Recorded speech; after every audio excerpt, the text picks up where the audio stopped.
What's up, everybody, and welcome back. I'm meteorologist Andrea Myers, bringing you guys your daily hail forecast, sponsored as always by C3 Group, Merlin Law Group, American Contractor, and Atlas. Go ahead and check them out in the description to this video.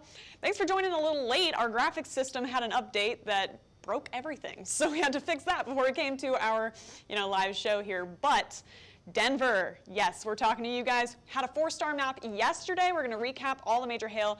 I'm sure you've seen a lot of it on the news already if you guys are out that way. Major hail event for Denver, and talking about potentially around 2 of that into today. Could see very large hail along the I-25 range, pretty much all the way from Cheyenne down into Colorado Springs, maybe even into Pueblo. So stay tuned for that. We're going to talk to you guys about today's risk, as well as tomorrow's. It's going to shift a little bit off to the east, more into the Central Plains and Texas. So it's possibly more of like an Amarillo-Lubbock day into tomorrow. Getting over all of that, and then talking about our newest tropical depression. Tropical Depression 4 has now formed in the Atlantic. Potential to see that become a tropical storm here soon. So got a lot to cover, starting with yesterday. All right, so there's a ton of reports here on the map. Most notably, down in the Texas Panhandle, there was a very large tornado, likely EF3, EF4, down just to the east of Lubbock here. And then also got a ton of very large hail, 4.5 inches, as well as high winds, triple digits. So major storms going just east of Lubbock, mostly rural through that area, but lots of impacts from that through the Texas Panhandle. And then through more population, notably along I-25, got a ton of hail across Colorado. I'm sure if you guys are anywhere in the Denver metro or Colorado Springs metro, you've heard about it. We're going to cover it here. So here's our 4-star map for you guys from yesterday. Got multiple rounds of hail. Starting down in Colorado Springs, so Colorado Springs all the way up to like Monument, Glen Eagle, Black Forest area, got hit with multiple rounds of severe hail, 2 to 2.5 inches with those storms down there.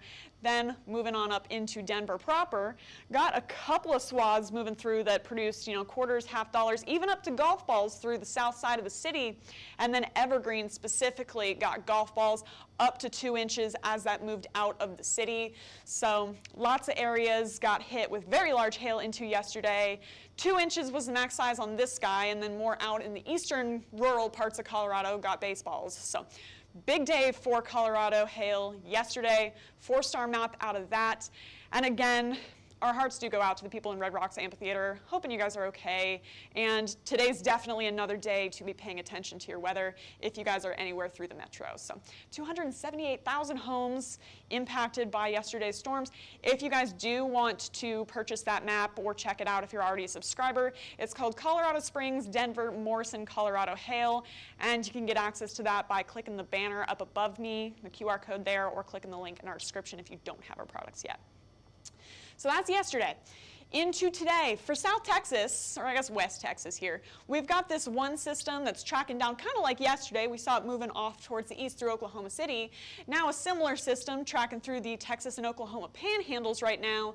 The outflow from that, or the cooler air that this rain is pushing out behind it, that's going to help spark some storms through the Texas panhandle today.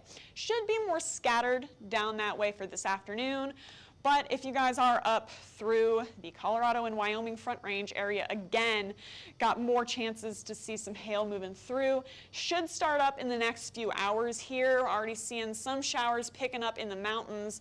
As those roll off, we could potentially start to see some severe hail coming off of those, where we've got bright sunny skies, plenty of instability for this area this time of year.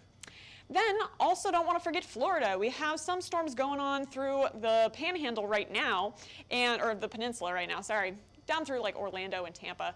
Got some storms starting to pop up. Those could potentially produce some severe hail as well as gusty winds that will continue all the way up through the East Coast today. So here's our system. All right, here's that trough out west. That wiggle on it right here is going to move through into Colorado. So today is your last real chance to potentially see large-scale forcing with this trough starting to move through. And then again, it's going to shift off east into the plains where we've got 80-degree temperatures, 90s down in Houston, so potential to see some big hail tomorrow as that system moves off to the east.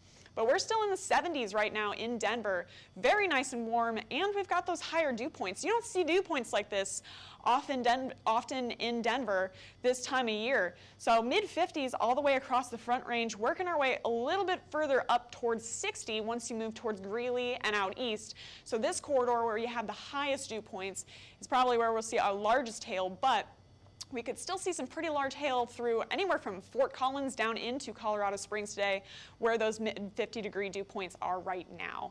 So feeling a little muggy, feeling that sunshine and kind of that sticky air. It's stormy out there. And again, got a little pocket of higher instability here in eastern Colorado where those really high dew points are, but they're pushing as far west as the Front Range and I-25 there by around 3 p.m. That's when storms will initiate, and then we've got more down in West Texas, as always, into today. So watching all of those areas. Then tomorrow, again, where that instability is, and then once we get that large-scale trough moving through, plenty to go around for storms into tomorrow afternoon for, potential Central Plains action. So watching all that into the next 48 hours. But for right now, here's what we're working with for Denver and Cheyenne. Very similar event to yesterday where we get these storms forming along the mountains, pushing their way towards 25. Here goes one cell by around 3 p.m. Potential for, I think that's like the Fort Collins area, maybe Boulder up there, getting some large hail with these storms as they track eastward. Then moving their way into Denver shortly after by around 4 p.m.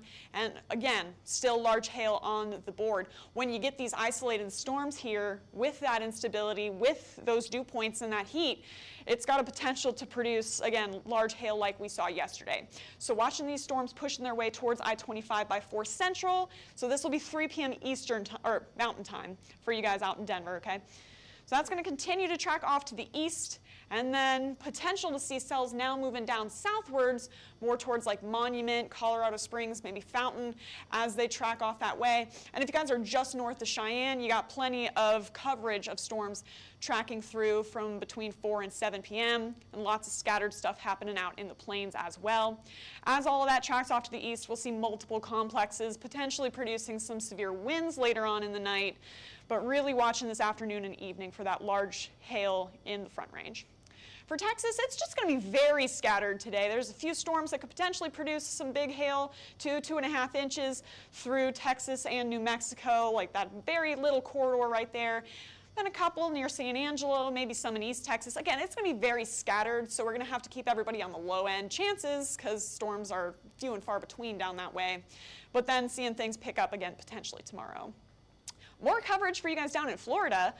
There we are by 5 Eastern, all right, so we got plenty going on through the Orlando-Melbourne area, as well as some scattered storms up the East Coast. Any of those could produce some gusty winds, and the hail is going to be really sticking to the Florida peninsula here by around 7 p.m. Got potentially some more coverage moving through Melbourne and trying to make a run at like the Savannah, Jacksonville area with this line. And pretty much as long as that low pressure system sits there, these storms are going to persist for the next few days. So for today, for your hail forecast, I'm going to include a little bit of Florida for you guys for hail for today, but really watching, again, the Front Range corridor. That's where we're most likely to see that big hail into this afternoon and evening. So if you guys are in Cheyenne, all the way down into Pueblo, again, talking about you mostly, keeping this purple shifted off a little bit to the east of the metro areas, since again, we got those higher dew points, higher instability, et cetera, out east. So there is a potential we could see those baseballs again today, but out near Cheyenne, through Denver, through Colorado Springs, you guys do have a chance to potentially see 2.5 inch hailstones with these storms. So really turn on your weather alerts if you guys are through here into today. It's going to be an afternoon and evening kind of thing. So got a couple of shots at seeing that severe hail. Then as things move off to the east, lowering our chances of seeing hail at all, probably going to be transitioning more towards a wind risk, but we could have some quarters to half dollars mixed in there for you guys from North Platte all the way into Dodge City today. Then down into Texas, there is a chance that we could see some large hail through New Mexico and West Texas, but again, everything's really scattered through that area, so anywhere from Clovis down to Houston, you got a chance, but it's very low. It's going to be like 3 or 4 cells that track through that area to produce that large hail today. Then for Florida, likely to see a lot of melting in that hail. It's pretty hot down there, so we could potentially see up to ping pong balls today through the central and eastern portions of the Panhandle from Melbourne down into Miami, and very scattered hail through the region as well. So be on the lookout for that. So for Denver, for your city forecast into today, got another long storm timeline for you from a couple hours from now into 10 p.m. Mountain Daylight Time. Got a chance to see those hail-producing cells moving over you guys. Very large hail is on the table, 2.5 inches. Seen it yesterday, expecting to potentially have a similar setup today. So no denying that we have that large hail chance on the table for you guys into this afternoon.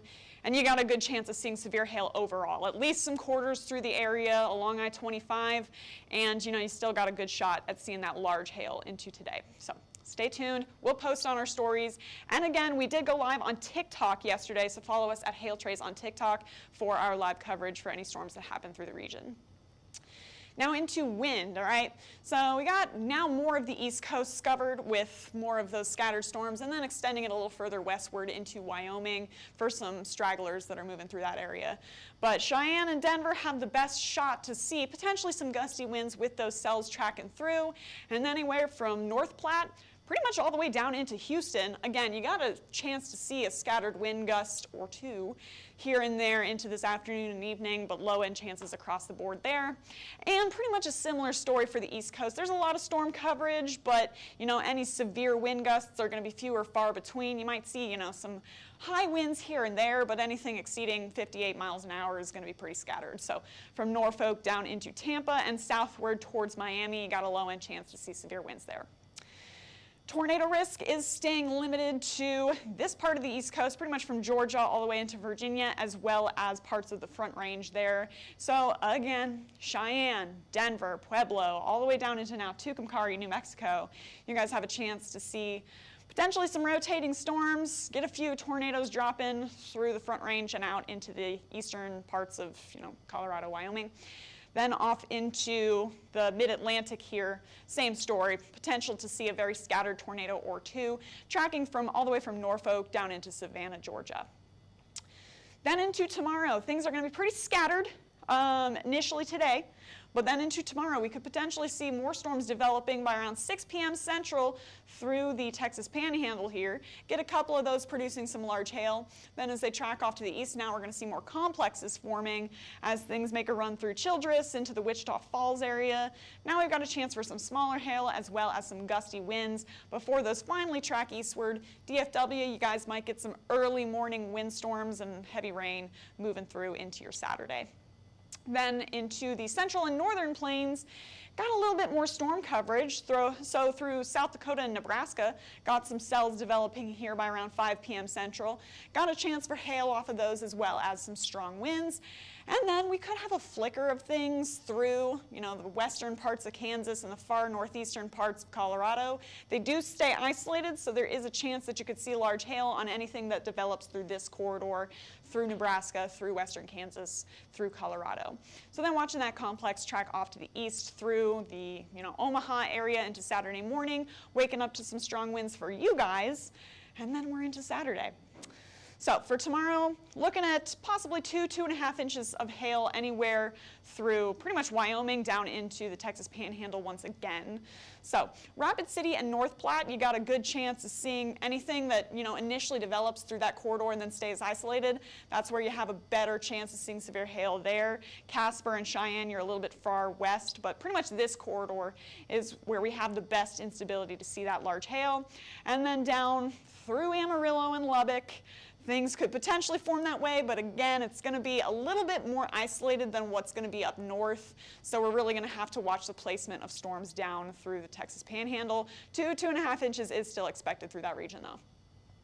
So that's what we got for you guys for tomorrow, and we'll update you guys on your wind and tornado forecasts into tomorrow's forecast. But we've got a few areas of disturbance in the Atlantic. We got a bunch of stuff coming off the coast of Africa here, but We do have now Tropical Depression 4. You can see it started to get itself together a little bit better as it moves through lower wind shear, warmer waters, et cetera, starting to get a little bit more compact on our satellite view. And then Brett moving towards the windward islands, they're starting to potentially lose a little steam as it's moving into less favorable conditions, all right? So taking a look at the track here, currently 4 is doing 35 miles an hour, but as it tracks up to the northeast, we could see it making its run into tropical storm status, moving into the 60-mile-an-hour range as it potentially scoots just up, skirts the windward islands in Puerto Rico there into later on this week. So watching that. And then Brett, of course, doing 65 miles an hour now. So severe winds. Windward islands could potentially be seeing impacts from Brett into today. So stay tuned there. Could be doing potentially 70 miles an hour as it heads over the island. So storm surge and, potentially some high winds possible with that as it makes its way over. Then once it moves into the Caribbean, again, not as good conditions through that area. So starting to see those wind speeds taper down as it makes its way off to the east, and should see that dying out by around Saturday. So that's what we have for you guys for today. Thanks for staying tuned to the forecast. And again, follow us on YouTube, Facebook, Instagram, Twitter, and TikTok. Hit see first on Facebook so you never miss a live video. We do our live coverage on Facebook, YouTube, and TikTok. So we will keep you guys updated, if anything is happening along the Front Range or elsewhere into today. Stay tuned to our stories. Stay tuned to all our pages. We'll keep you guys informed. Then if you want to get in contact with us, you can go ahead and scan the QR code up above me or click the link in the description to this video to go ahead and get access to our products. Another kudos to our mapping team.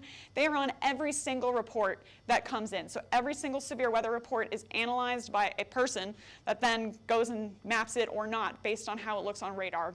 So big shout out to them for all the hard work they do. And if you guys want access to those products or if you have questions, you can give us a call at 855-334-4245.